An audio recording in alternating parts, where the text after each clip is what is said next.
But today we're going to just bump things up a little bit and go to another animal that is supremely important in what you're going to learn to do as a balloon artist, and that is the teddy bear. If you thought our little French poodle got a lot of oohs and ahhs, this is definitely the all-time ooh and ah getter in the animal kingdom. Well, the balloon animal kingdom. We're going to start out again with a balloon that's partially inflated. The bear has quite a number of bubbles in it, so we, again, need to have a fairly long tail. I hesitate to give you exact dimensions because it's really different for everybody, how much air they put in, how much tail they use, how they twist.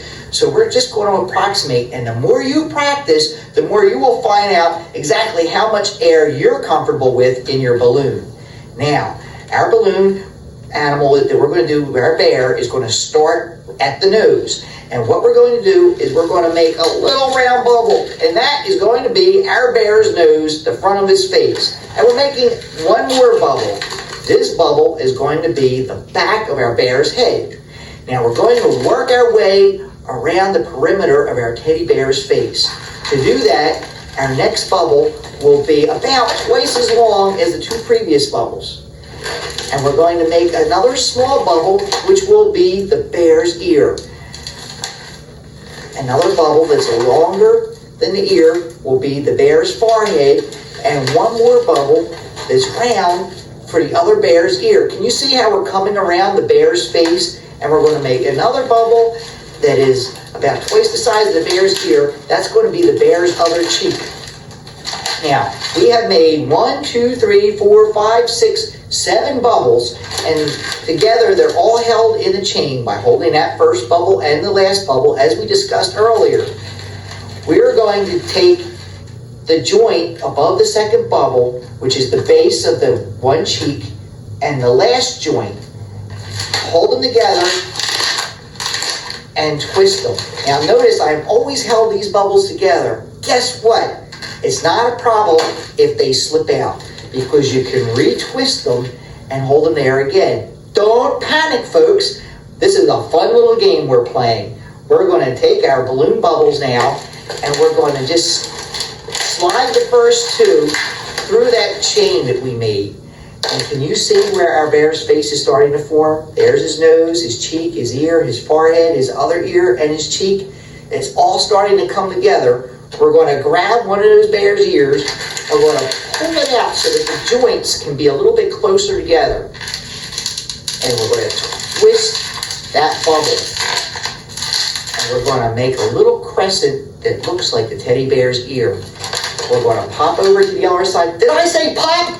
You shouldn't say that around balloon animals. It gets them very nervous. We're going to do exactly what we did before. Pull a little chain together at the joints and twist. And there's our bear's ear. You can see his face in the back. That's the back of his head. That's the second bubble in the chain that we started with. Now we have the bear's head. We're going to make another little twist right there. That's going to be his neck. Now remember the fold twist that we used in our 3-twist dog earlier? Well, we're going to make a little fold twist that will be one of our bear's arms, and another fold twist to make his other arm. And it should all sit up just nicely like that. All right, now you can see we have our bear's head, his neck, and his upper arms. We still have a little bit of tail left over. We're going to need that to work our legs. Now we're going to make a bubble for the body.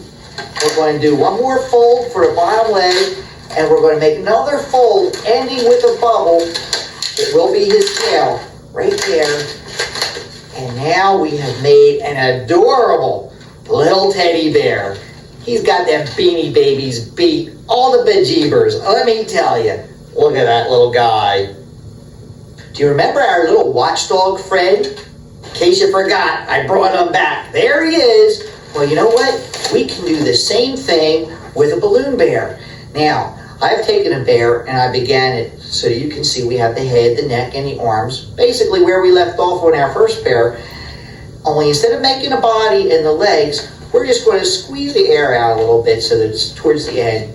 We're going to loop it around and lock it right in the joint where the arms meet.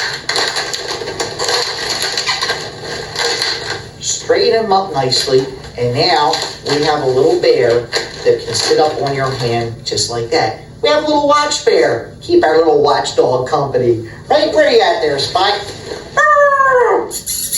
Oh, crazy little animals.